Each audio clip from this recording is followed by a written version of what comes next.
hair standing on end just thinking about it.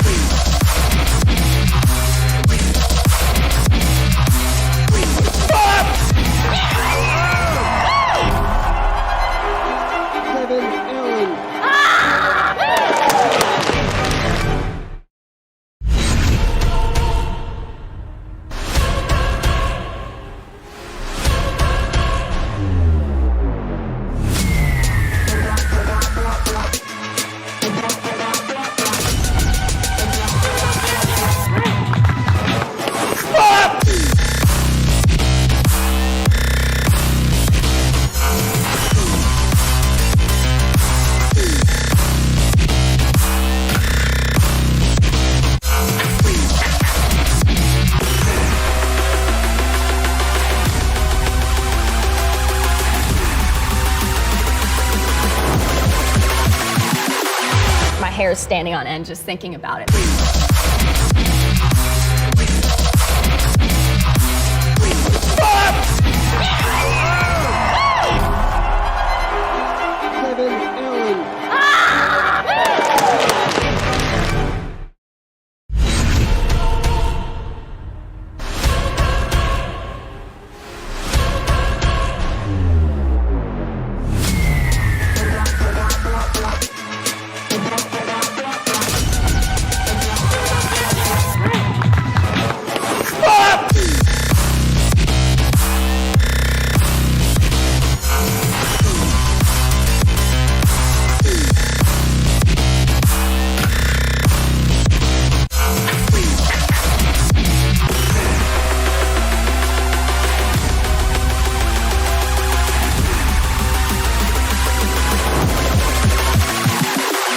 My hair is standing on end just thinking about it.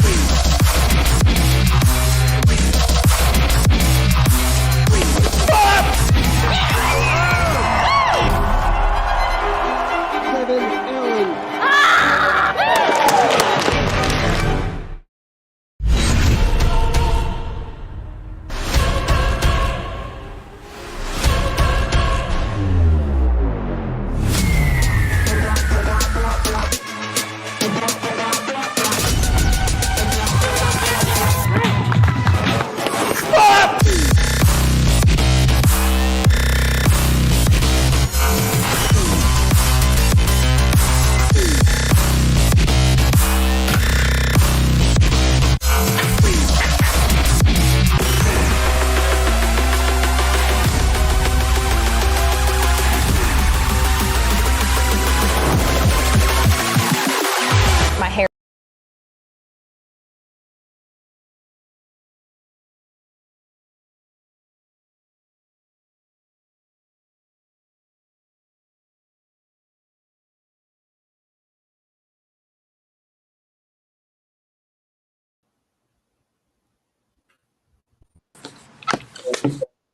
Hey, how's it going? What's going on, man? How are you? Oh, good. Awesome. How's it going? It's going great. This is going to be a fun show, man.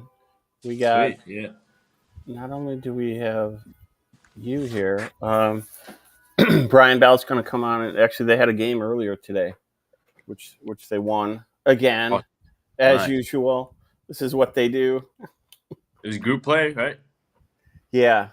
Who they play? Do you know? They played Spain. Sweet. Okay. It was like a solid 10-point win. Yeah. A good So, yeah, this is going to be fun. Congrats, by the way, on. But wait a minute, it's 5:00. It's actually we're live now. Well, we were live as we're talking anyway. So we're officially live. Welcome to the world's greatest live stream show. We have Nick Itkin on with us. We also are going to have Brian Bell on. Nick, I'll just do a quick intro to everyone for me, and then I'll toss it to you. So I'm Bob Ciosic. I'm founder of World's Greatest. We produce, create, develop a lot of original content with Olympic athletes and world-class athletes. Can't wait to do some work with you, Nick. I don't know if you saw the work that we did with Khalil Thompson. But yeah, it looks awesome. That was a fun show. This is, I mean, I'm dying to do like multiple episodes in the same sport to see how the different athletes move differently and kind of attack their event and sport differently. I see Brian here. I'm going to bring him on in. So Nick, why don't you introduce yourself? Hey, Brian. How's it going? We're going around the horn. I'm going to toss it to Nick for a quick intro, and then over to you, Brian. Yeah, what's up, guys? I'm Nick Itkin, professional fencer from Los Angeles. Just won a bronze medal in Paris in the men's full individual event, and I won a bronze in Tokyo in the men's full team event. Awesome, Brian. Fresh off a win. So my name is Brian Bell. I play for Team USA Wheelchair Basketball Team, men's basketball team here in Paris now. Just finished first game. Looking to make history, both the three-peat, the gold medal for Paris. All right, so, I'm gonna get right into it, Brian, with you first, man. Like, I saw some stat, and I had to reread it like 4 times. You guys haven't lost a game in the Paralympics since 2012. Is that true? Can you hear me, Brian? Maybe having some audio problem. We can't. Can you hear us, Brian? You hear us? I don't know if you can. Maybe try signing off and popping back in. Let's try that. I'm gonna bounce Brian out and then have him come back in. All right. So Nick, did you hear that stat though? Yeah, that's crazy. I mean, no offense to the dream team, but this seems like the dream team of the dream team. For sure. A three-peat is for real. I mean, that's incredible. That's incredible. Hey, Brian, can you hear us now?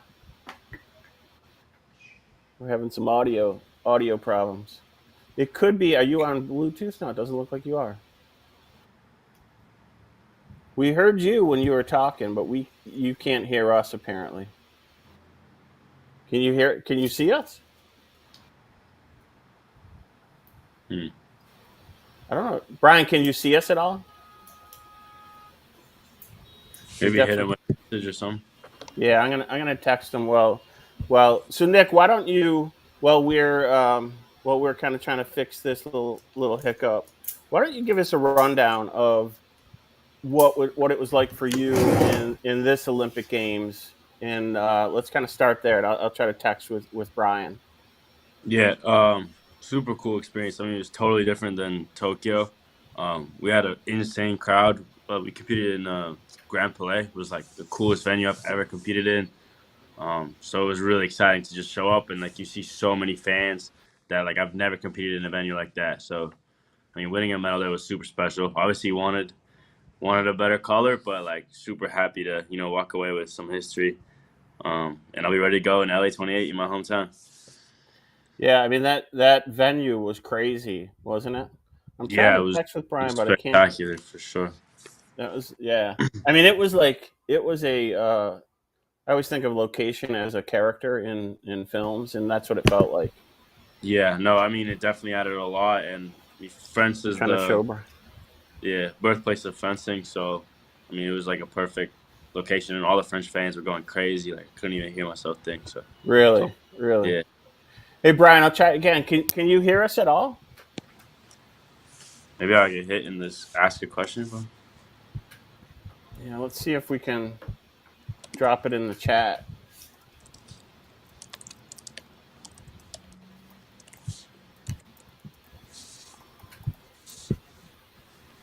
Yeah, we both did it. All right. You can't hear us. We can hear you. Oh, you can hear me. You can hear Nick. Oh, interesting. All right. Nick. All right, Nick, we're just gonna have to wing it, but I don't know what's up with that. Maybe you could say the question, I could repeat it, and Brian will answer. All right. This is a workaround. All right. So Brian, I'm gonna ask Brian. No losses since 2012.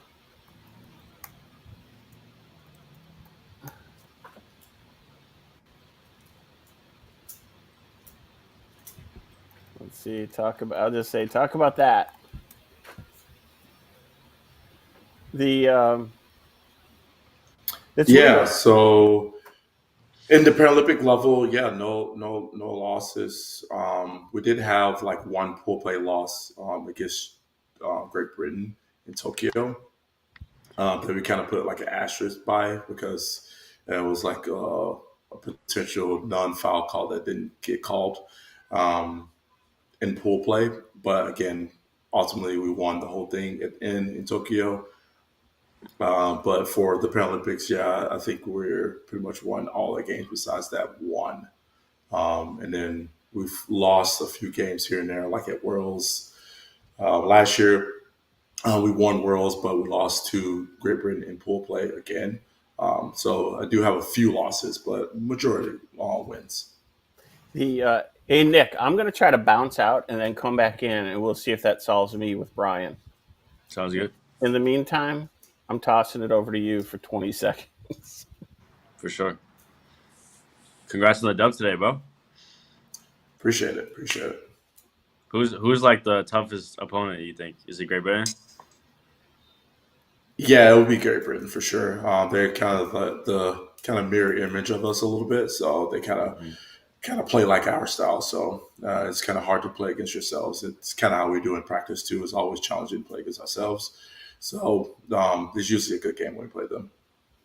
I'm wondering, Brian, does this solve anything? Can you hear me yet now? Yes, I can hear you perfectly now. Ah, yes.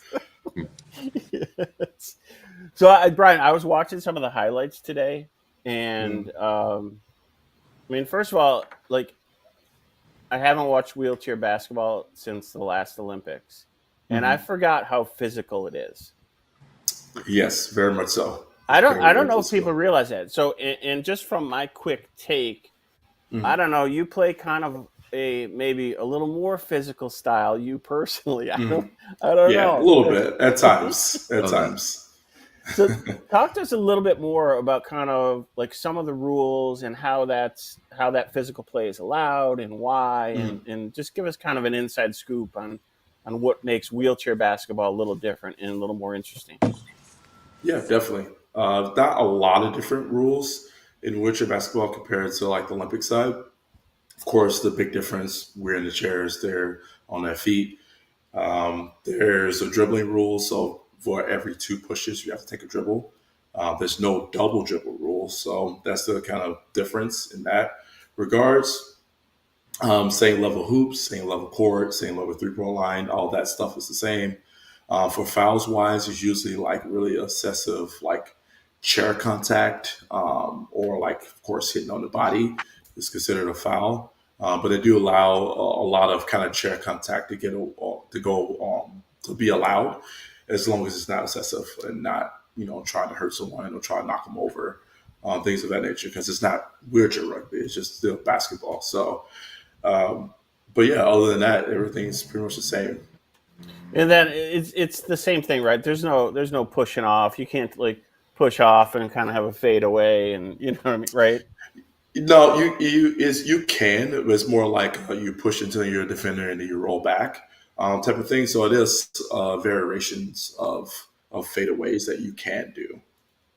The other thing that I saw that was super cool is you guys have a lot of special wheelchairs, right? So just tell us a little bit about that, and then Nick, I kind of want to get into some parallels of like the different kind of equipment that you guys have, because the equipment kind of plays a big role in how you guys as athletes compete. Yeah, definitely. It's a tremendous role. I would say for us, the wheelchairs are kind of like the shoes that like the Olympic side wear. Like you don't want like shoes too loose or too tight. It kind of hinders your performance a little bit. So I'd say for like our chairs, they're made for us specifically. So it allows us greater mobility in the chair, movement of the chair, that we can kind of do some of the things that we can do up and down the court. And then for you, Nick, on the fencing side. Yeah. So there are 3 different weapons in fencing. There's foil, epee, and saber. So I do foil. So that's our equipment. And there's like different rules for each one. So in foil, you can hit the target area, which is the chest and the back. In epee, you can hit anywhere, and in saber, you don't hit, you cut. So that's how the 3 different weapons and 3 different rules work. The one thing that I was fascinated with, and I kind of want to translate it back to you, Brian, in wheelchair basketball. So we did a series called The Science of Movement, where we took 10 different athletes, broke down each event kind of from athlete point of view and a physician point of view. And I learned a lot about fencing. Literally, first of all, it's kind of cool, on 33rd Street here in Manhattan, on this, I believe it's the second floor, Nick, is a fencing club, and you're looking straight into the Empire State Building. And it's like typical New York, where it's like you're just walking on the street and nobody knows there's 40 of the greatest fencers in the world just up there training, but very early on, I saw this speed between offense and defense, right, Nick, in how quickly you're.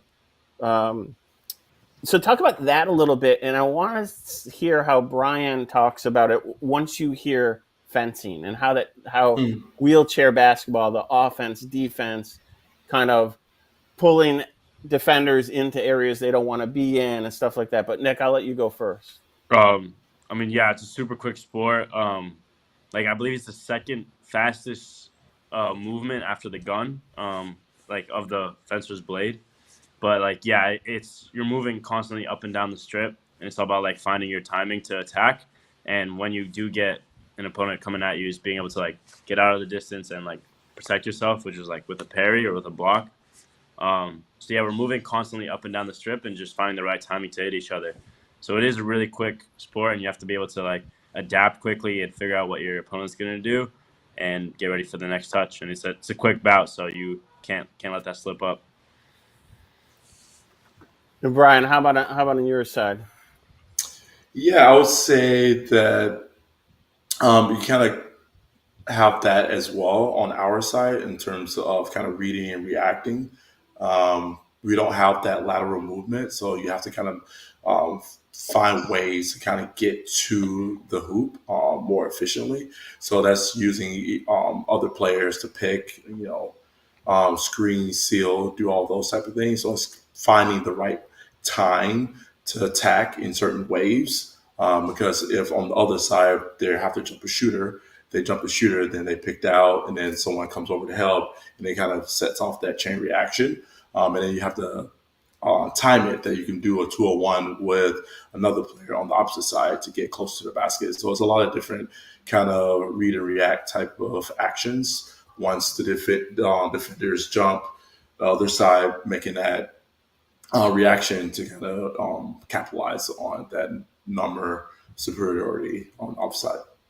Yeah, that's cool. When we created that little that little post on Instagram, push that out. I'm meticulous in the photos that we use, and I picked those two for reasons. On one hand, on Nick's face, I just saw this relief and joy and peace, and then Brian, on your side, I just saw I've been through this a few times. Here's another gold.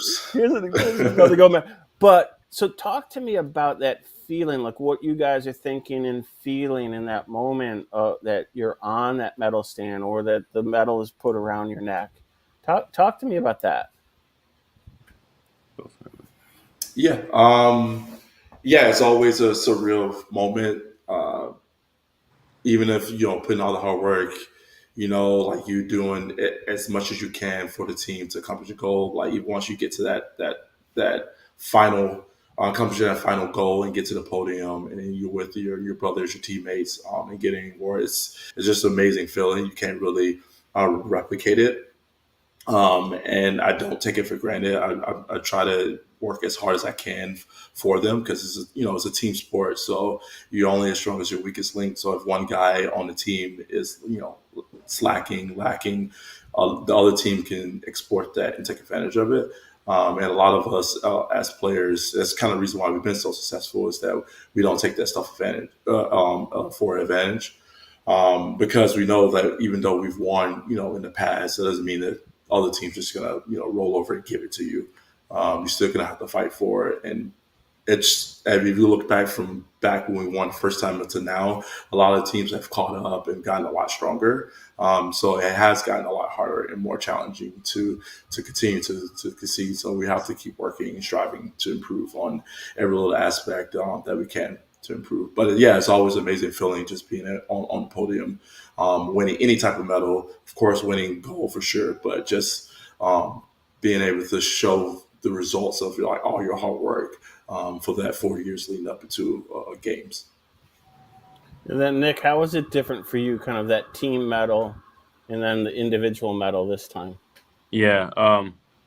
Getting the medal at the end of the day is like a huge honor, especially because, we spent 4 years working for that one day, right? So, and fencing is a really like unpredictable sport. It's really hard to stay consistent. Like I would say anyone in the top 10, 15 could win the whole tournament. It's just how you feel that day. And even though I was, you could say was like one of the favorites to win, just walking away with a medal is super special because not so many people have done that for the U.S. in men's full, and I think we're getting super stronger every single Olympics. Like the women's team won gold, which is first time ever. So it's awesome what fencing is becoming in the U.S. And yeah, once you put on that medal, you just think about all those years you put in working, and you see your friends and family supporting you, and it's a super special moment that you remember for the rest of your life. Well, as we all know as fans, you guys don't do anything between the Olympics. You just kind of show up a few weeks before and you automatically get in, and so there's no real work done in between. It's I always joke with everyone, it's like you probably still have aunts, uncles, cousins who are like, "Hey, are you going to the Paralympics this year?" And you're like, "Well, I still have to we have to make it as a team. We have to there's trials in fencing, right?" And so it's like, right? This is a full-time job. So Brian, talk about that a little bit, because you've been at this a little longer, and you've been at the top of your game for a long, long time. So talk about the work and the journey, and help us fans appreciate that part of what you do. I would say that the kind of thing that drive me is that me getting cut from two teams I tried out for, and that was Beijing and London. Even though I was still young at the time, but I put in a lot of work thinking that I could have been on a team, should have been on a team, especially London. And then I still get cut. So it just constantly drives me, especially some of the comments they say like, "Oh, we think you're too small to kind of guard some of the other bigger guys that are in your class." So I just love working extra hard to kind of prove that stereotype wrong. And then working on more of that finer details, fundamentals type aspects of my game to kind of help my team improve. And that's kind of the same theme for any player that's on a team that have that same kind of mentality, especially defensively. We've always been a strong defensive team. And that's the saying that defense wins championships for a reason. And we kind of thrived on that. So just being faster, just being more disciplined and more fundamental than most of the other teams that we face. So. How about for you, Nick? So since I graduated school in 22, I've been training full time. So train twice a day, 6 days a week. But yeah, I obviously have a huge passion for the sport, and in order to make that, that team, that's the only way they pay for your travel and your funding and all that. So that was my mission, my goal was I really wanted to be a professional fencer and, compete in the Olympics. So I just trained as much as possible to be able to make that team, and now live as a professional fencer and go to the Olympics and stuff. So that was my motivation. That's cool. I want to plant the seed for each of you to think of a question for each other, and we can come back to it later, so you can kind of roll it around in your head for a bit. But I do. There's some questions I'd like to ask, kind of consistently, and one is, what does it take to be the greatest? Want me to start on that one? I'm still working on that. I'm nowhere. Yeah, I feel like as athletes, we're always working towards that. I guess like, after games, after competition, you win, you can say that in that moment. But I feel like for athletes, we're always striving to be better and to, strive for that greatness, that being the best in a given thing, because you can always have things that you need to or want to improve on. And that's kind of how we take it. Like, yeah, we won this year or we won this year, but there's still small little details and things that we can improve upon to be even that much stronger the next go around. So Brian, though, and Nick, I'll give you a little time to think a little more. Brian, so if you could boil it down for us into like 3 or 4 words. What are the pillars of what it takes to be the greatest, even if you haven't attained it yet? By the way, this is why I never called the company World's Greatest as a destination. I called it World's Greatest for the journey, right? I appreciate athletes who are on the journey to be the greatest of whatever they're trying to be, but try to boil it down into 3 or 4 words of what are the pillars of greatness?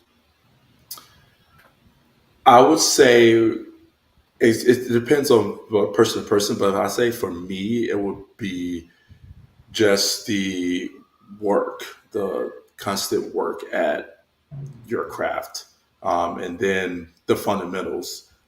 Just harping on every little small like fundamental detail, because they add up, and if you can keep improving upon those small fundamental details, they just become second nature. They become a lot easier to do in any type of given situation moment.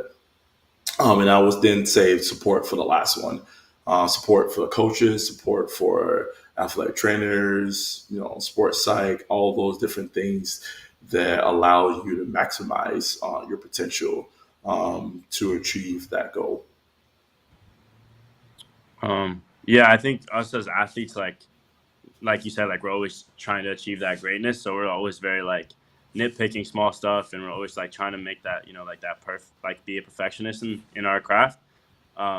So for one thing, yeah, it's for sure just to be like, to like look at the small things. Like I think that's a huge one for fencing. Like one small mistake, or like even in any sport, like 1 second, like 1/2 a second can change everything. So like every small detail is like really important, I think, especially in fundamentals and everything. Another pillar I'd say is like you have to have passion for the sport and like love for what you're doing. It makes it a lot easier to be like obsessed with it and really go through training and everything. And the third one, yeah, I'm trying not to repeat any of Brian's because those were all really good, but like but yeah, I think just like analysis is also a big one. Just like recognizing your mistakes and making sure you don't make the same ones on another stage. Yeah, I mean, I think one of the reasons I wanted to bring you guys together is I saw parallels in kind of rhythm and flow between these two sports, and so I just want to kind of toss it to you guys and talk about rhythm and flow in wheelchair basketball, rhythm and flow in fencing, and do you guys see something similar in each of your events? Yeah, I mean, for fencing, that's huge. That's what in the beginning of at the Olympics, like in that first bout, it always takes me some time to just get adjusted to that big crowd or whatever's going on. But I do find myself in a rhythm where I'm not thinking that much and everything just comes naturally. And all my actions, I don't even think about doing it. Just like kind of comes like subconsciously just through training. And that's when I'm fencing my best. So yeah, there's definitely a flow space when I'm like, start to feel really confident in my actions, and then I can just fence my style.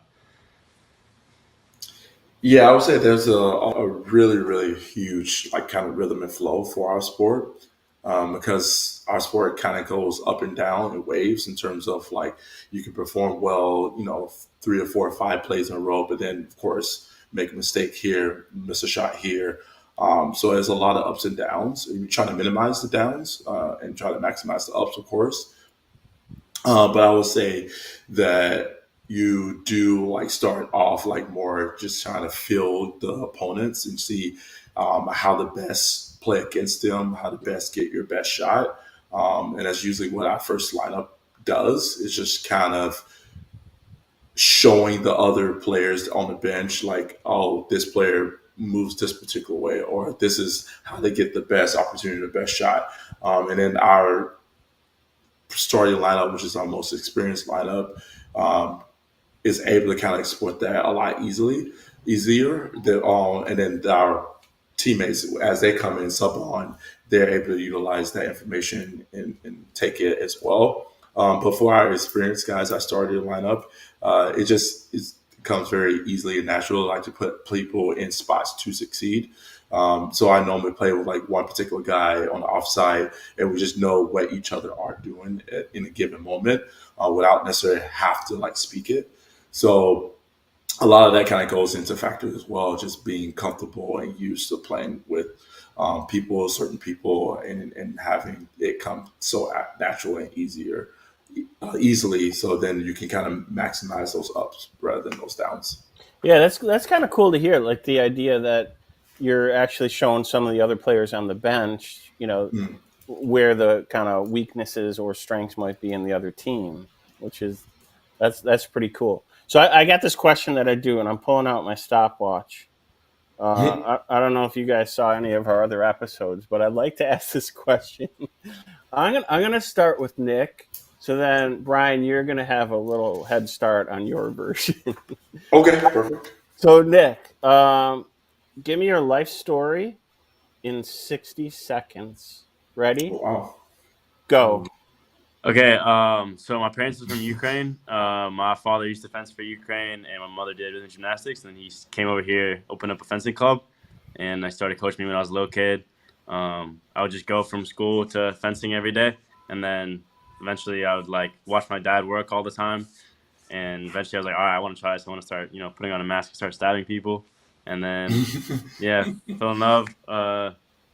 Didn't really, fall in love to the sport immediately. It took me some time, and then eventually I went to Notre Dame and fenced for the school out there, and that's when I really fell in love and decided to, train full time and make the national team. And now I'm back home in LA working back with my dad, where it all started. All right. Easy. 40.32. That was pretty good. Yeah. We had Chase Jackson, the shot putter, and Chase was a minute 42. She has the longest record. Oh, wow. So that's all I got to do is beat that then. Okay, perfect. Coach Chris Mack, I think Coach Chris Mack has the closest to 60. He was like 48 or something. Okay. So I think the contest is, I don't know, but it's To be closest to 60 without going Close over to it. 60s, yeah. All right, Ryan, here we go. Give us your life story in 60 seconds. Ready? Go. Yep. So I got injured when I was 10. Lost my leg due to a train accident. After that, I was able to find wheelchair basketball. My favorite sports growing up was basketball and football.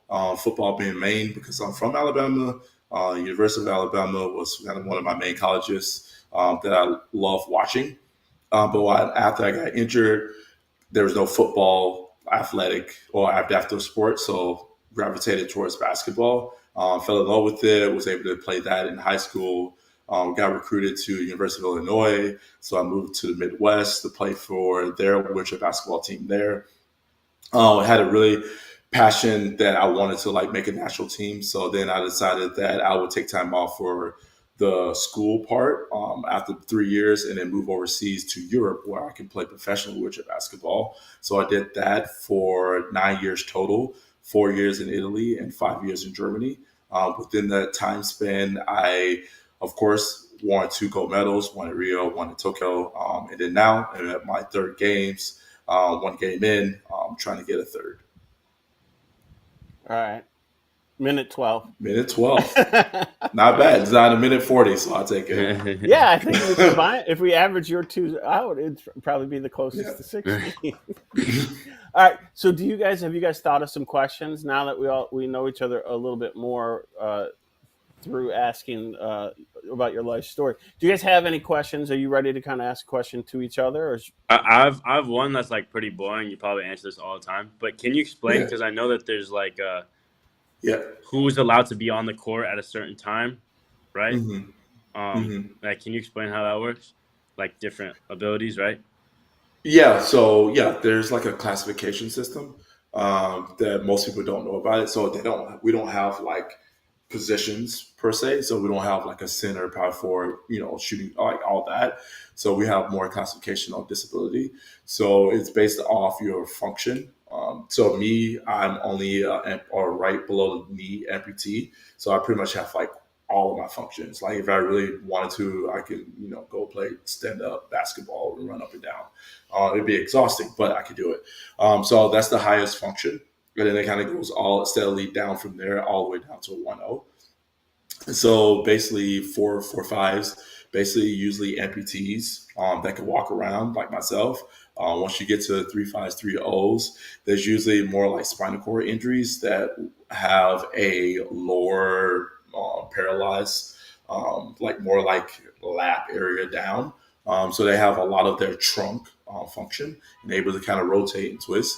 And then as you get even lower, 2-5, 2-0, there's still, spinal cord injuries, but higher up. So they have less of that core function to like turn and maneuver their chairs.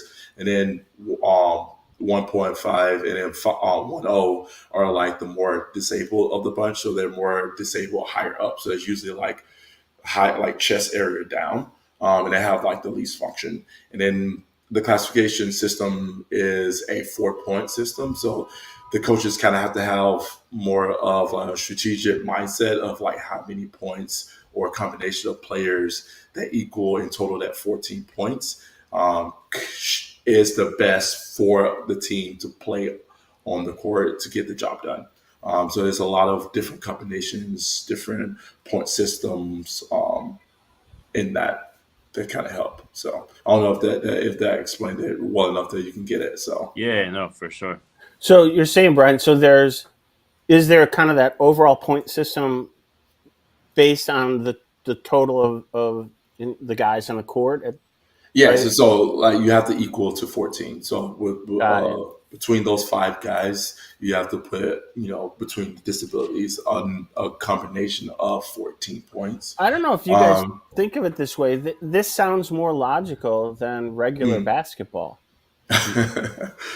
It's usually it will set in motion just to give the more disabled athletes opportunity to play, because back in the day before they implemented this, it was like only by class, like 4 5s, like the more able of the disabled athletes. So that's why they put this point system in place. So then there's a little bit more um, you know allowing of more disabled people and more of a strategic factor of it. I was going to say there's got to be a ton of strategy around that, then, right? I mean, I guess I've never paid attention to that level of kind of strategy between both the coaches, and I'm assuming that you guys have a lot of input too as players in probably in a lot, like during practice. Are you guys constantly like looking at new combinations of players?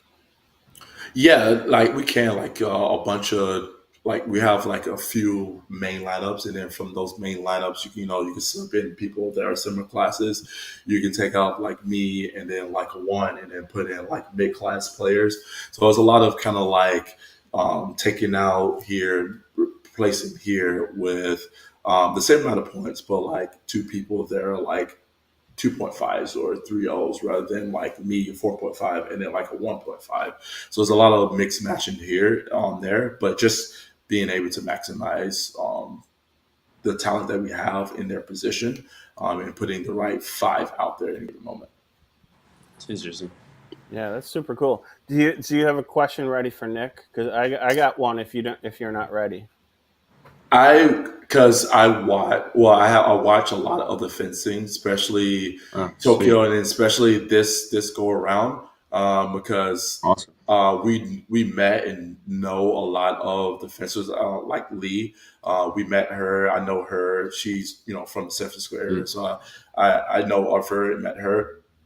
And it was really cool, like what her team and what she did in winning. So I was like watching it. Sometimes it's kind of hard to kind of like Yeah. oh, how did they get that point over that point? So I would love to know, like, because in some instances it seems like they both touch each other, or like the other person touch each other, but then they still give the point to the other team. Like I was wanting like to get a better understanding of like how Brian. you score a point. Brian, he's not going to be able to explain this. I probably feel like I was watching very intently.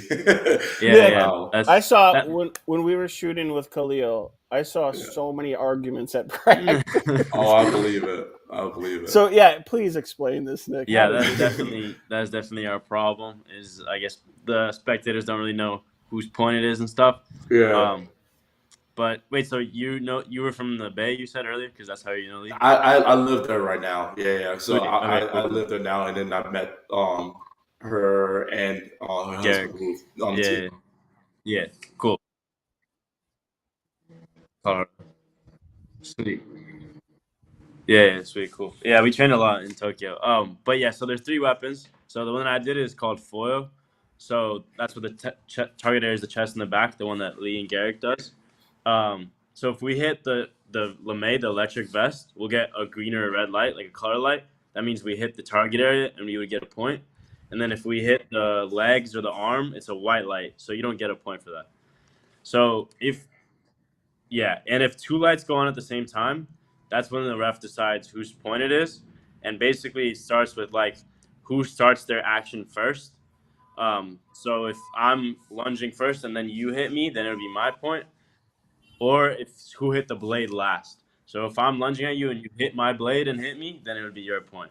So that's basically what it is.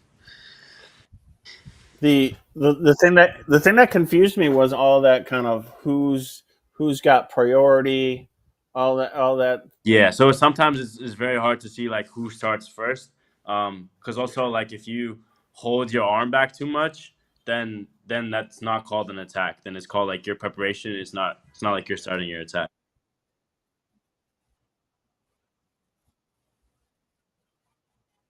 Yeah, exactly. So a lot of it is like up to the ref's discretion.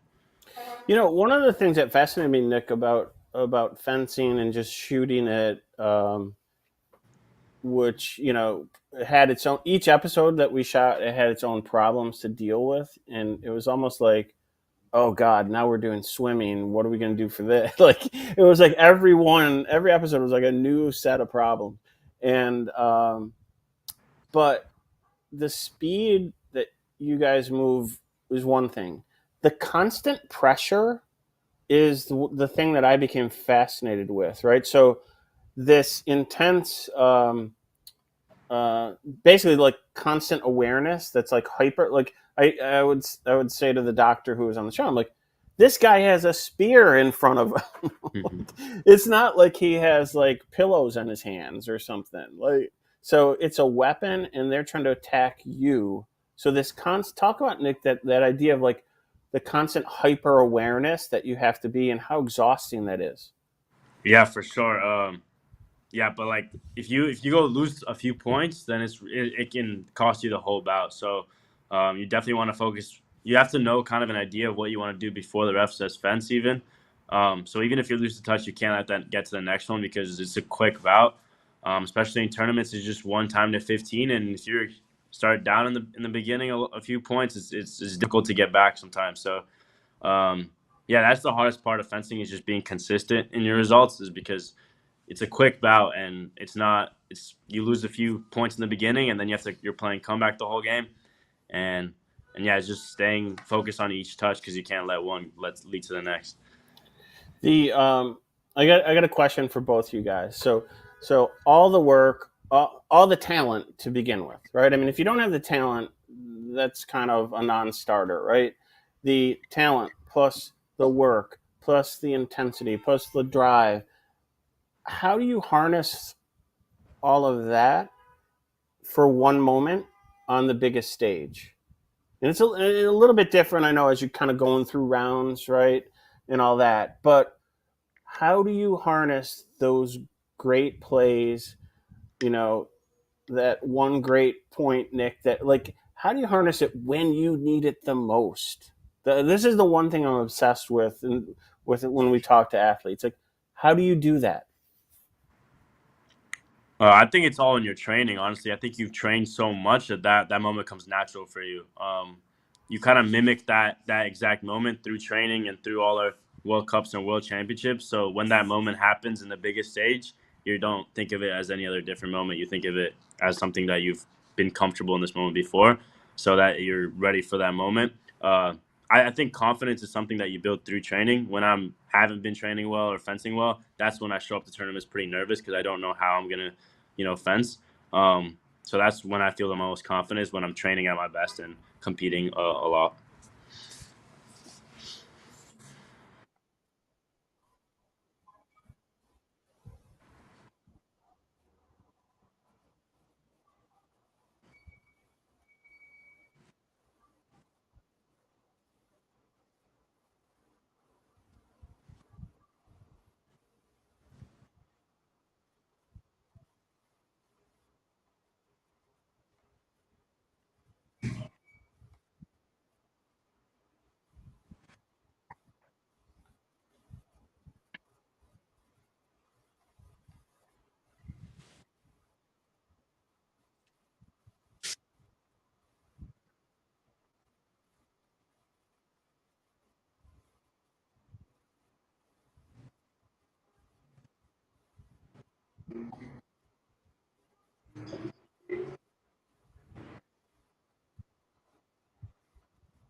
Brian, one of the things I've noticed, just again as a fan of wheelchair basketball, it seems smoother than Olympic, like regular basketball, like the basketball we're used to seeing more frequently, right? For me, and I think part of the reason why is the ball's traveling a longer way because you're not as high up to the rim. Um, it seems kind of like a super smooth game, but still rough on the floor. Um, the I don't know if I have a question in there. It's just an observation.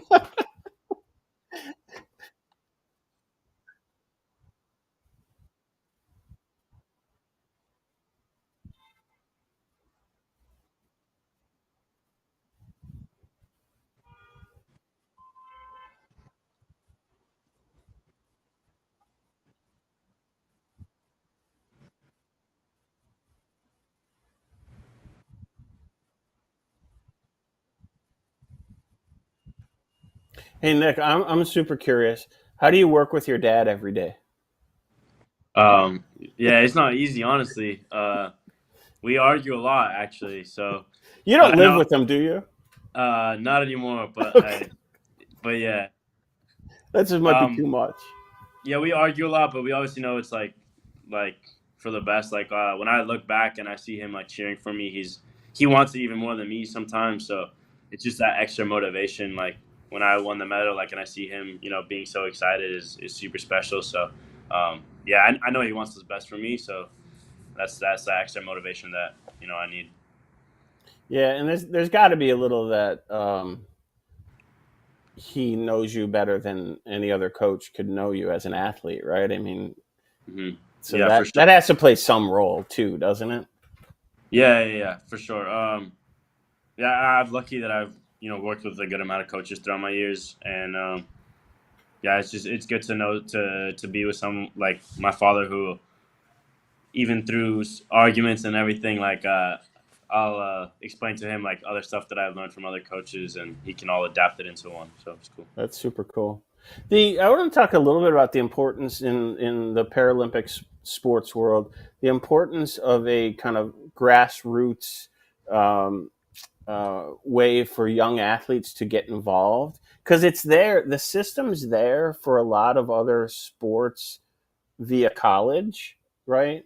I mean, almost every track and field athlete still works out, trains at a university because the university has the support there, right? They usually go where their coaches go. Their coaches can't really support themselves, honestly, without the support of the university. So talk to us a little bit about that in the Paralympics world with athletes, young athletes who would love to go, wow, this is so cool. How do I become, a Paralympic, wheelchair basketball player?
Well, I think that's such a great insight. I was talking. We had Blake Leeper, the sprinter, on our other live stream show, and he's like such a joyful person and so fun to talk with. And he's like, Bob, think of it like this, man. He goes, I was born without two legs, and now I make a living sprinting all over the world.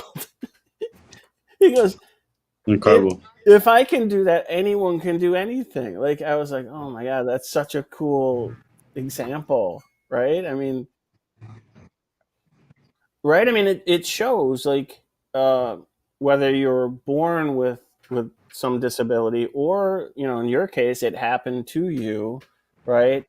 Um, just tell us a little bit about that kind of what it takes, what kind of mindset you had to go through, and how you got to a place to go,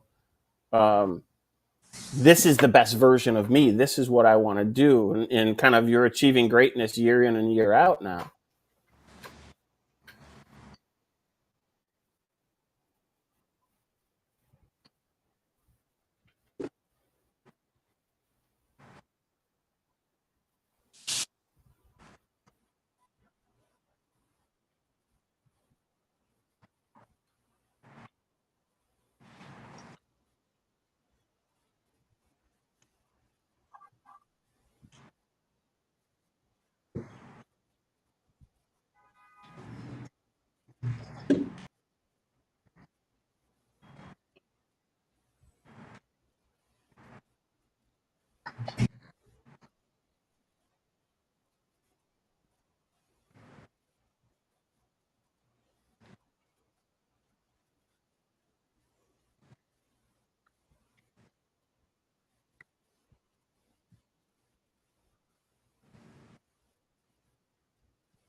That's cool. Do you think wheelchair football is a future program that's going to happen or no? I think that'd be cool.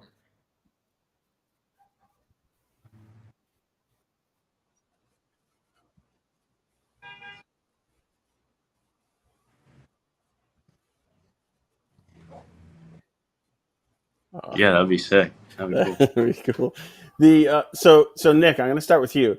If you couldn't compete as a fencer, what other Olympic sport would you compete in? Yeah, like kind of like Brian. I've always like been super into sports as I was a kid, so I used to play like, any sport. But growing up, I used to play soccer and tennis pretty competitively. So I'd say one of those definitely the most fun to do. I think for me, for what I have. How about you, Brian?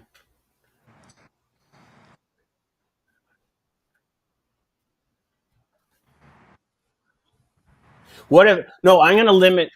All right, I'm going to give you two. One limit is you can be in a wheelchair in another wheelchair event. The other limit is you can't.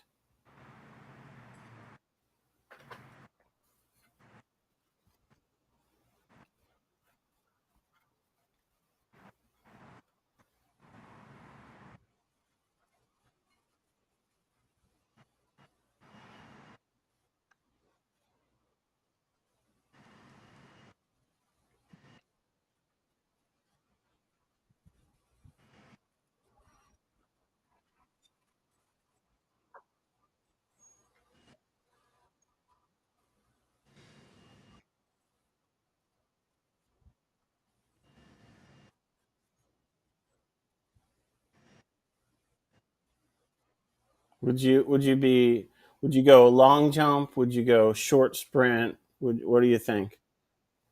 High jump? Would you go high jump?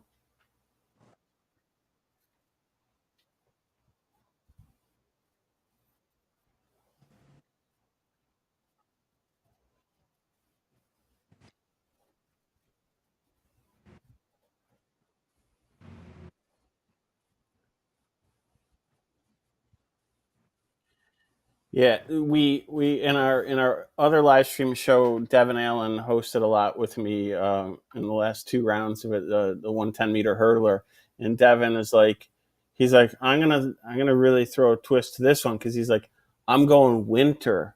Well, first of all, he's obsessed with team handball. He's like, U.S. did not have a team handball at the Paris Games. He's like, I want Yeah, to. that was a cool one, I think, too. I always liked watching team handball, too. It's but we've crazy. Never had a team, yeah. So the other one is that he wanted to do is ski jumping. He's like, I think I could do this. That's cool. So we did a winter live stream show where actually we were the distribution for like one of the events, and so he was one of the. He's like, I'm getting obsessed with ski jumping, man. I feel like you would be good at team handball for sure. Probably pretty similar, except the shooting aspect, but.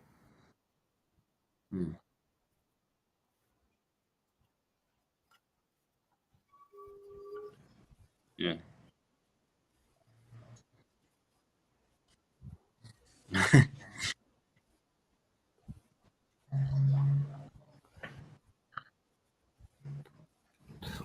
Brian? What are the events that you want to go see? And I know you guys kind of compete a bunch of different days, but are you gonna have time to go see any of the other events?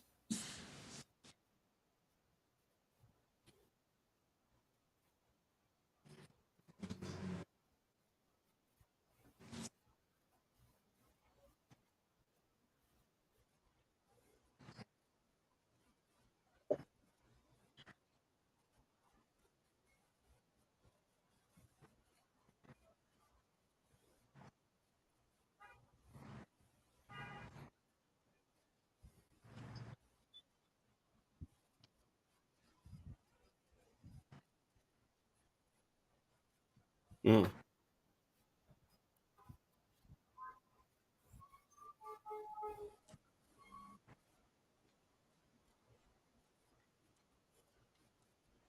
Yeah, that's one. I'm trying to get one of the women on the show, so I made a couple of reach outs. Maybe you could put in a good word.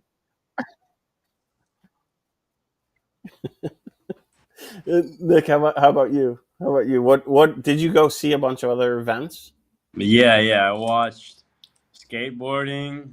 Um, I watched the basketball finals, which was insane, and something else too.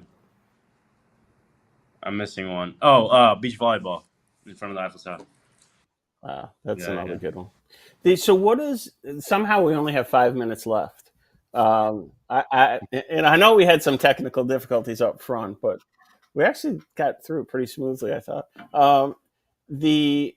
So Brian, what's next for you after you bring home some hardware? We're not going to get into the weeds of that, but after you bring home some hardware, what's the rest of your year look like?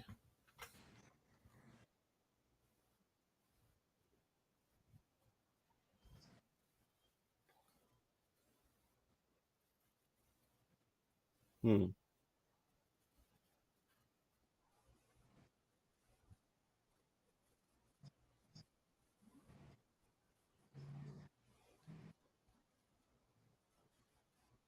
Hmm.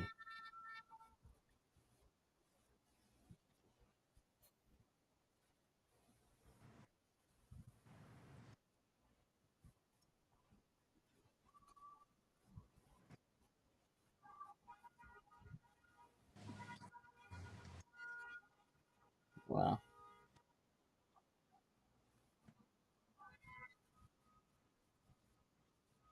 Yeah, I mean that's the thing too, right, Brian? I mean the you actually have to have a job, right? I mean, at the moment, wheelchair basketball is not paying massive amounts of money. You know, I think you said in another interview that I saw with you talking about how in Europe it really is.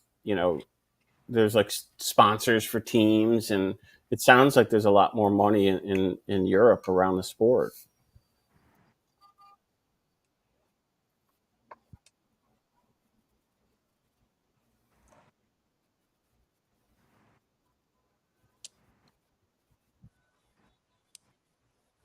Well, I think too. I mean, this is again one of the reasons I started the company. I think I love mainstream sports. I'm a huge football fan. I love college football. I'm a Michigan State guy. I hope we get our act together this year and start to get back on the winning trail. No more losses to Notre Dame, Nick. the But there's room for so many different sports. For sports fans, we kind of will consume almost anything if we have a way to consume it. Like even like right now in track and field, the Diamond League, a lot of the Olympic athletes, almost all the ones, the big names, are in Rome right now. They compete tomorrow morning. I think tomorrow morning in our time. Yeah, it's 6 hours ahead. So, but it's like finding out where to watch it. Okay, it's on Peacock. So now we're getting better with that. I can find it on Peacock, right? But the little kind of blocking and tackling, I did a lot of work for ESPN over the years. It's like daytime and channel. Those are three things that we need to communicate to audiences. If I don't know where to find the content, I can't become a fan, right? And then the other thing is meeting the athletes, right? This is why I love this show. I get to meet you guys. We push this out as hard as we can to get a lot of eyeballs. We're trying to get a lot of different sponsors involved. But once you start to, as a fan, get to know you athletes, now we have a reason to root, you know? And there's a lot of touch points, whether you're like, oh, I love Notre Dame. You know what I mean? There's a touch point. Or I never knew fencing was so fast. Wow, that's so cool. And like, you know what I mean? It's like every sport has an entry point into it, but it always starts with the athlete, right? The connection back to the athlete.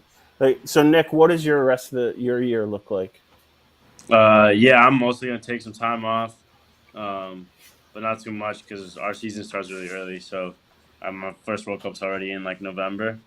Um, but yeah, I'm gonna take a little bit of time off, focus on some other goals in the sport, just trying to grow the sport as much as possible. I feel like that's one of my main goals is also just try to grow the sport to get some eyeballs, like you said, on it, and yeah, and then I'll be back and get back to training.